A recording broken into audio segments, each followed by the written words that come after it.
الحمدللہ رب العالمین والصلاة والسلام علی اشرف الانبیاء والمرسلین اما بعد فاعوذ باللہ السمیع العلیم من الشیطان الرجیم۔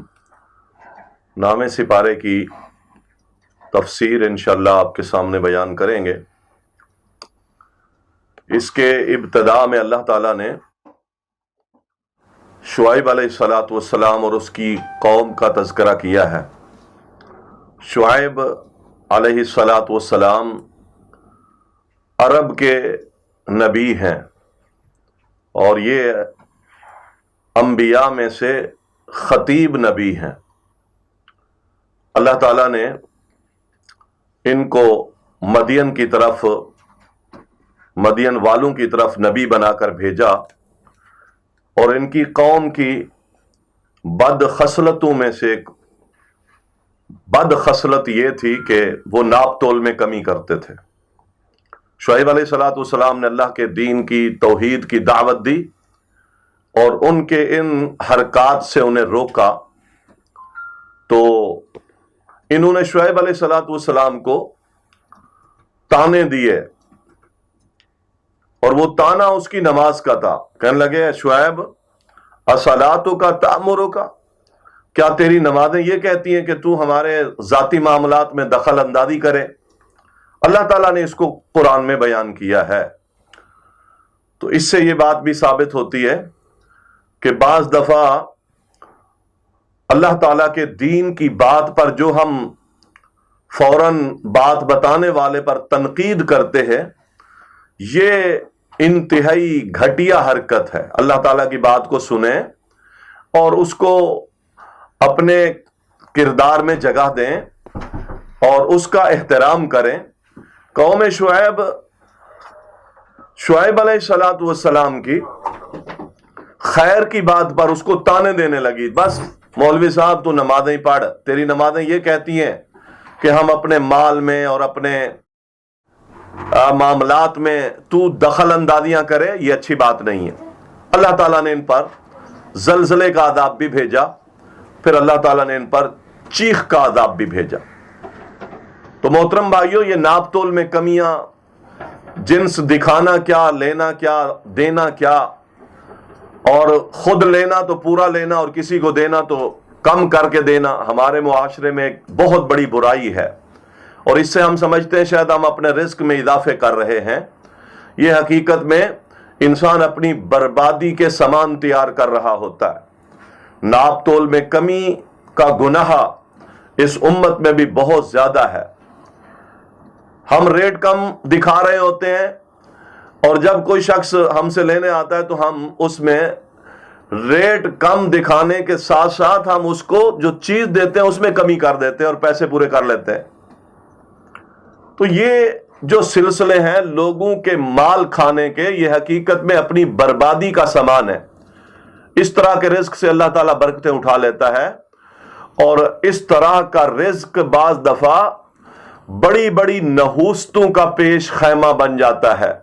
اپنے رزق کو پاک رکھیں، اپنی روزی کو پاک رکھیں، اور چیز صاف ستھری بیچیں، جو بولیں وہی دیں، اور جو مقدار بتائیں وہ مقدار پوری تول کے دیں۔ تو اس سے اللہ تعالیٰ کی طرف سے آپ کے اس رزق میں، کاروبار میں برکت آئے گی، اور برکت اصل چیز ہے۔ اللہ تعالیٰ اپنے مقدس کلام ارشاد فرماتے ہیں کہ اگر یہ بستی والے، یہ گاؤں والے، یہ شہر والے اپنے اللہ سے ڈر جائیں تو اللہ تعالیٰ ان پر آسمان سے بھی اور زمین سے بھی برکتوں کے دروازے کھول دے۔ تو دروازہ ایک استعارہ ہے، آسمان میں کوئی دروازے نہیں ہے۔ معنی یہ ہے کہ جس طرح کسی بڑے ہال کا دروازہ کھول دیا جاتا ہے تو آنے جانے میں کوئی دقت نہیں ہوتی، تو جو لوگ تقوی کے ساتھ زندگی گزارتے ہیں اللہ تعالیٰ ان کے لیے برکتوں کے ایسے دروازے کھول دیتا ہے کہ ہر وقت برکتیں ان کے مال میں، ان کی عمر میں، ان کی صحت میں، ان کے کاروبار میں، یہ اللہ تعالیٰ اس قدر بھرپور برکتیں ڈال دیتا ہے۔ یہ اللہ تعالیٰ کا وعدہ ہے۔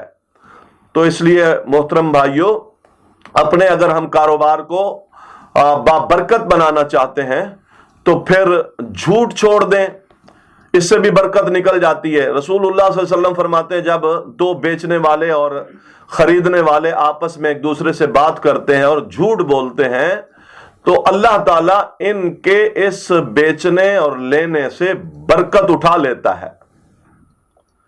برکت اگر اٹھ گئی، آپ 1 کروڑ گھر پہ بھی لے آئیں اور برکت سے خالی ہوگا، کچھ بیماریوں پہ لگ جائے گا، کچھ کے بل زیادہ آ جائیں گے، اور کچھ ایسی پھٹیکوں میں لگ جائے گا، پتہ ہی نہیں چلے گا، آنے کا پتہ چلے گا، جانے کا پتہ نہیں چلے گا، چونکہ برکت نہیں ہے۔ اور جب آیا زیادہ ہے اور جاتے ہوئے پتہ نہیں چلا تو آپ کو بیماری لگ سکتی ہے، اتنا پیسہ آیا تھا پتہ نہیں کہاں گیا۔ تو یہ پریشانی ایک نئی مصیبت ہے۔ اور جس مال میں برکت ہوتی ہے تو پھر اس مال سے اللہ تعالیٰ، مثلا ایک شخص تھوڑا کما رہا ہے اور اگر حلال کما رہا ہے، تقوی کے ساتھ کما رہا ہے، کسی کا حق نہیں لاتا، اب اگر اللہ تعالیٰ اس کو پورے مہینے میں بیماریوں سے بچائے رکھے، پورا مہینہ وہ ڈاکٹر کے پاس نہیں گیا، اس کے بل میں زیادتی کے ساتھ زیادہ پیسے لگ کے نہیں آئے، اس کا کسی گاڑی پہ جاتا ہے تو کسی نے چلان نہیں کیا تو کتنی پھٹیکوں سے بچ گیا۔ یہ وہ برکت ہے کہ آپ کو اللہ تعالیٰ دنیاوی پھٹیکوں سے، مصیبتوں سے بچا لے تو آپ کا رزق خالصتاً آپ کی ضرورتوں کو پورا کرنے کے لیے ہو گیا۔ اس لیے اپنے رزق میں برکت کے اسباب ڈھونڈیں۔ اللہ تعالیٰ نے اس قوم کی ناپ تول کی کمی کے ساتھ یہ بات بیان کی کہ اگر وہ اللہ سے ڈرنے والے بن جائیں تو ہم ان کے معاملات پر اور آسمان اور زمین سے برکتوں کے دروازے کھول دیں۔ اس کے بعد اللہ تعالیٰ نے بڑی تفصیل کے ساتھ موسیٰ علیہ الصلوۃ والسلام اور فرعون اور آل فرعون کا بڑا تفصیل کے ساتھ سورۃ الاعراف میں تذکرہ کیا ہے۔ اس میں سب سے بڑی بات یہ تھی کہ موسیٰ علیہ الصلوۃ والسلام اللہ تعالیٰ کے دین کی دعوت میں فرعون جیسے جابر ظالم حکمران سے دبے نہیں، ایک بات۔ دوسری بات یہ تھی اللہ تعالیٰ نے یہ دکھایا کہ آخر فرعون موسیٰ کے مقابلے میں ہار گیا اور موسیٰ علیہ الصلوۃ والسلام کو اور اس کی قوم کو اللہ تعالیٰ نے نجات دے دی۔ فرعون کو اللہ تعالیٰ نے غرق کر دیا۔ اللہ تعالیٰ نے اس میں ایک یہ سبق بھی ہمیں دیا ہے کہ حق جیت کر رہتا ہے، حق والے لوگ غالب رہتے ہیں۔ اگر آپ حق پر ہیں تو انشاءاللہ غلبہ آپ کا ہے۔ فرعونی چونکہ ظالم تھے، بنی اسرائیل کو بھی غلام بنایا تھا اور طرح طرح کے ظلم اور زیادتیاں بھی کرتے تھے، آخر کار ظلم مٹ جاتا ہے۔ اللہ تعالیٰ نے اگر قوت دے رکھی ہے تو اس قوت کو ہمیں ظلم و جبر میں، زیادتیوں میں استعمال نہیں کرنا چاہیے۔ اللہ تعالیٰ نے بڑی تفصیل کے ساتھ اس فرعون کا سلسلہ بیان کیا ہے اور ان پر اللہ تعالیٰ نے کچھ عذاب بھیجے تھے، مثلا طوفان آیا تھا، ٹڈیاں آ گئی تھیں، اسی طرح ان پر جوؤں کا عذاب اللہ نے بھیجا، مینڈک کا عذاب بھیجا، خون کا عذاب بھیجا۔ تو اس کے ہر آنے والے عذاب پر یہ تھوڑا سا جھک جاتے تھے، جیسے عذاب ختم ہوتا تھا پھر شوخیاں مارتے تھے۔ تو یہ حرکت ایمان والے کی نہیں ہوتی۔ ایمان والا ہمیشہ اپنے اللہ سے ڈرتا ہے، اور بے ایمان وقتی طور پر اپنے رب سے ڈر جاتا ہے۔ وہ تو شیطان بھی ڈر جاتا ہے، وقتی طور پر شیطان بھی ڈر جاتا ہے، جیسے موقع نکل جاتا ہے پھر باغی ہو جاتا ہے۔ تو یہ شیطان صفت لوگوں کی کیفیت ہوتی ہے کہ وقتی طور پر جہاں موقع ہے وہاں جھک جاؤ اور اس کے بعد پھر شوخیاں کرو اور بغاوتیں کرو۔ تو فرعونیوں کا بھی یہی عمل تھا۔ اس کے بعد اللہ تعالیٰ نے موسیٰ علیہ الصلوۃ والسلام کا تذکرہ کیا، جس میں انہوں نے کہا یا اللہ میں آپ کو دیکھنا چاہتا ہوں، مجھے اپنا دیدار کرا دے۔ تو اللہ تعالیٰ نے فرمایا موسیٰ تو مجھے نہیں دیکھ سکتا، کیوں؟ اس لیے کہ لا تدرکہ الابصار، یہ ہماری جو نگاہیں ہیں اللہ تعالیٰ کی ذات کا احاطہ نہیں کر سکتی۔ اللہ تعالیٰ کو دیکھنے کے بارے میں اہل سنت والجماع کا یہ متفقہ مسلک ہے اور عقیدہ ہے کہ دنیا کی کوئی آنکھ اللہ تعالیٰ کو نہیں دیکھ سکتی۔ قیامت والے دن اہل ایمان اللہ تعالیٰ کا دیدار کریں گے۔ اللہ تعالیٰ کے چہرے کے دیدار کی لذت قیامت کے دن جنت میں جنتی اہل ایمان وہ حاصل کریں گے۔ اللہ تعالیٰ ان میں ہمیں بھی شامل فرمائے۔ تو موسیٰ علیہ السلام کا دنیا میں مطالبہ کرنا، یا اللہ میں تجھے دیکھنا چاہتا ہوں، تو اللہ تعالیٰ نے کہا تو نہیں دیکھ سکتا۔ فرمایا اچھا ایسا کر، پہاڑ کو پر دیکھ، تو میں ایک تجلی روشنی پہاڑ کے لیے ڈالوں گا، تو اگر وہ پہاڑ اس تجلی کو، اس روشنی کو، میرے نور کو برداشت کر لے تو پھر تو بھی مجھے دیکھ سکے گا، اگر وہ نہیں کرے۔ فلما تجلی ربہ للجبل، اللہ تعالیٰ نے پہاڑ کے لیے اپنی روشنی کی، اپنے نور کو اللہ تعالیٰ نے پہاڑ کی طرف کیا، تو وہ پہاڑ ریزہ ریزہ ہو گیا، اور موسیٰ علیہ السلام اس منظر کو دیکھ کر گھبرا گئے اور بے ہوش ہو گئے، اور جب ہوش میں آئے تو پھر رب کی طرف رجوع کیا کہ میں نے ایسا سوال کیا ہے جو میرے لیے لائق نہیں تھا۔ اس میں ایک بات تو یہ ہے۔ دوسری بات یہ رکھیں کہ موسیٰ علیہ السلام اپنے رب کو دیکھنے کی ہمت نہیں رکھتے، کوئی دنیا کی نظر یہ طاقت نہیں رکھتی۔ رسول اللہ صلی اللہ علیہ وسلم کا فرمان ہے کہ حجابہ نور، اللہ تعالیٰ کا حجاب نور ہے، نور کے پردوں میں ہے اللہ تعالیٰ، اور اللہ تعالیٰ کی عظمت، اس کی شان، اس کے چہرے کی جو رفعتیں، یہ اس قدر عظیم ہے کہ اللہ تعالیٰ اگر وہ نور کے پردے ہٹا لے تو رب العالمین کے چہرے کی جو روشنی ہے، فرمایا روشنی جہاں تک رب کی نگاہ جائے ساری کائنات اس روشنی سے جل جائے۔ یہ اللہ تعالیٰ کی عظمت اور اس کے شان ہے، اور اس کے چہرے کا نور ہے۔ تو اس سے پتہ چلتا ہے کہ دنیا میں جو یہ ہماری چھوٹی سی آنکھیں ہیں، یہ اللہ تعالیٰ کو نہیں دیکھ سکتی، نہ ان میں قوت ہے نہ پاور ہے۔ ہم تو اللہ تعالیٰ کا بنایا ہوا یہ سورج جو مخلوق ہے، اور اس میں جو روشنی ہے، اس کی طرف بھی ہم 5 منٹ تک نہیں دیکھ سکتے، اندھے ہو جائیں گے۔ یہ نور، یہ روشنی مخلوق ہے، اور ایک نور اللہ تعالیٰ کا، اس کے چہرے کا نور جو اللہ کی صفت ہے، اس کو دیکھنا کوئی آسان نہیں ہے۔ تو دنیا میں ہم اللہ تعالیٰ کو نہیں دیکھ سکتے، کسی نے اللہ تعالیٰ کو نہیں دیکھا۔ ہم نے اللہ تعالیٰ کو کیسے پہچانا؟ ہم نے اللہ تعالیٰ کو اس کے علامات سے پہچانا ہے، اس کی نشانیوں سے پہچانا ہے۔ آسمان ہے، سورج ہے، چاند ہے، ستارے ہیں، یہ ہوا ہے، روزانہ رات کا آنا، دن کا آنا، سردی کا آنا، گرمی کا آنا، یہ نظام ہے۔ اس نظاموں کو جو ذات کنٹرول کر رہی ہے وہ اللہ تعالیٰ کی ذات ہے، لہذا اللہ تعالیٰ کو یہ آنکھیں دیکھ نہیں سکتی، نہ یہ پاور ہے۔ قیامت کے دن اللہ تعالیٰ ہمارے ان جسموں کو دوبارہ جب بنائے گا، وَنُنشِئَكُمْ فِي مَا لَا تَعْلَمُونَ، اللہ تعالیٰ اس انداز کا بنائے گا کہ ان جسموں میں صلاحیت دنیا والی نہیں ہوگی، ان جسموں میں صلاحیت آخرت کے اعتبار سے ہوگی۔ تو پھر ہم وہاں جنت کو دیکھ کے بھی برداشت کر سکیں گے، اور اللہ تعالیٰ کا دیدار بھی کر سکیں گے۔ لہذا مجرم لوگ قیامت کے دن بھی اللہ تعالیٰ کو نہیں دیکھیں گے۔ کَلَّا إِنَّهُمْ عَنْ رَبِّهِمْ يَوْمَئِذٍ لَمَحْجُوبُونَ، فرمایا جو لوگ مجرم ہیں، گناہ گار ہیں، وہ حجاب میں ہوں گے، اللہ تعالیٰ کو وہ نہیں دیکھیں گے، ایمان والے دیکھیں گے۔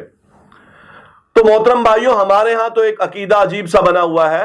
ہم میں سے بعض لوگ ایسے بھی ہیں جو کچھ خاص قسم کے اذکار وظیفے کرتے ہیں، گردنیں مارتے ہیں، عجیب عجیب حرکتیں کرتے ہیں، اور پھر وہ تصور شیخ میں جو ہے نا اپنی گردنوں کی نسیں بیچارے پھلا لیتے ہیں، اور کمرے جھکا لیتے ہیں، اور ناچ گانے میں شروع ہو جاتے ہیں، منہ سے جھاگ نکلنا شروع ہو جاتی ہے، اور کیا ہو رہا ہے جی؟ اللہ کا ذکر ہو رہا ہے۔ پھر اس ذکر میں وہ اسٹیج بنائے ہوئے ہیں، مفروضے گھڑے ہوئے ہیں، جب آخری اسٹیج میں جاتے ہیں تو پھر کہتے ہیں ہر چیز میں اللہ آ گیا، نعوذ باللہ۔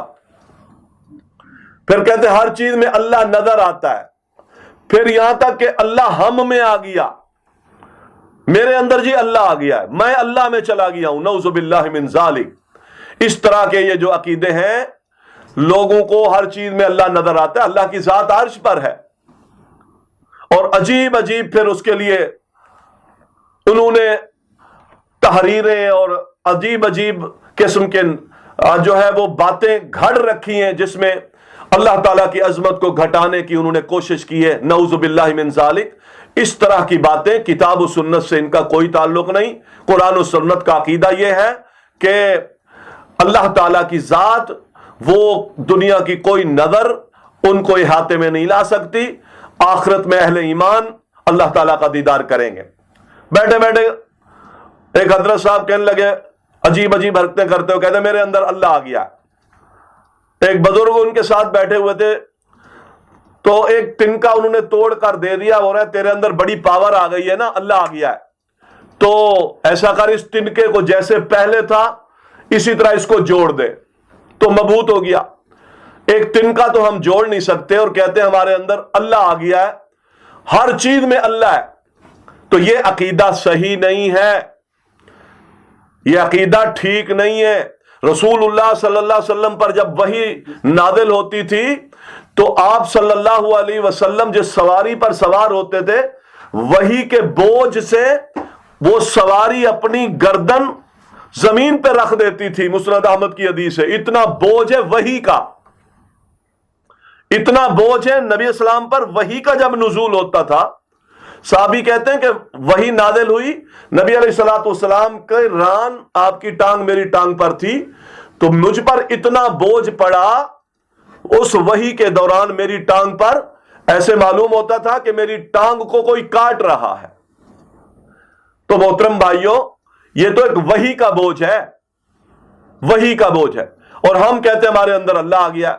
تو اس طرح کے عقیدے غلط ہیں، قرآن و حدیث کے منافی عقیدے ہیں، ان سے بچنا چاہیے۔ حال بتا قیامت والے دن ایمان والے اپنے رب کو دیکھیں گے۔ رسول اللہ صلی اللہ علیہ وسلم کی حدیث ہے صحیح مسلم میں، آپ ارشاد فرماتے ہیں کہ تم اپنے رب کو قیامت کے دن ایسے دیکھو گے جیسے 14ویں کے رات کے اندر 14ویں کے چاند کو دیکھتے ہو، جب کوئی بادل نہ ہو، جب مطلع ابر آلود نہ ہو، تم اپنے رب کا ایسے دیدار کرو گے بغیر کسی مشقت کے جیسے 14ویں کے چاند کو دیکھتے ہو آسمانوں پر۔ پھر آپ نے فرمایا اگر یہ کام یہ کرنا چاہتے ہو اور اس فضیلت کو حاصل کرنا چاہتے ہو تو اللہ تغلبوا صلاۃ الفجر و صلاۃ العشاء، عصر فرمایا پھر خیال کرو فجر کی نماز کا اہتمام کرو اور عصر کی نماز کا اہتمام کرو۔ یہ دو نمازیں جس نے پڑھ لی اس نے جنت کو پا لیا، فجر کی نماز اور عصر کی نماز بہت اہم نمازیں ہیں۔ تو اس سے پتہ چلتا ہے کہ اللہ تعالیٰ کے دیدار کرنے کے لیے ایک بہت بڑا سبب یہ ہے کہ ہم اپنے رب کو سجدہ کرنے والے بنے، فرائض کی ادائیگی کرنے والے بنے۔ اس کو اللہ تعالیٰ نے تفصیل کے ساتھ بیان کیا موسیٰ علیہ الصلوۃ والسلام کے اس سوال کے ضمن میں۔ اس کے بعد اللہ کے رسول صلی اللہ علیہ وسلم کو اس قرآن میں کچھ ذمہ داریوں کے حوالے سے بات بیان کی اللہ تعالیٰ نے کہ یہ نبی محمد صلی اللہ علیہ وسلم جو نبی بھی ہیں اور امی بھی ہیں۔ امی نبی سے مراد یہ ہے کہ نبی علیہ الصلوۃ والسلام نے یہ جو جتنی تعلیم امت کو سکھائی ہے آپ صلی اللہ علیہ وسلم نے کسی دنیا میں کسی انسان سے نہیں سیکھی، بلکہ یہ ساری تعلیم اللہ تعالیٰ سے سیکھی ہے۔ دنیا میں کوئی آپ کا معلم اور استاد نہیں ہے۔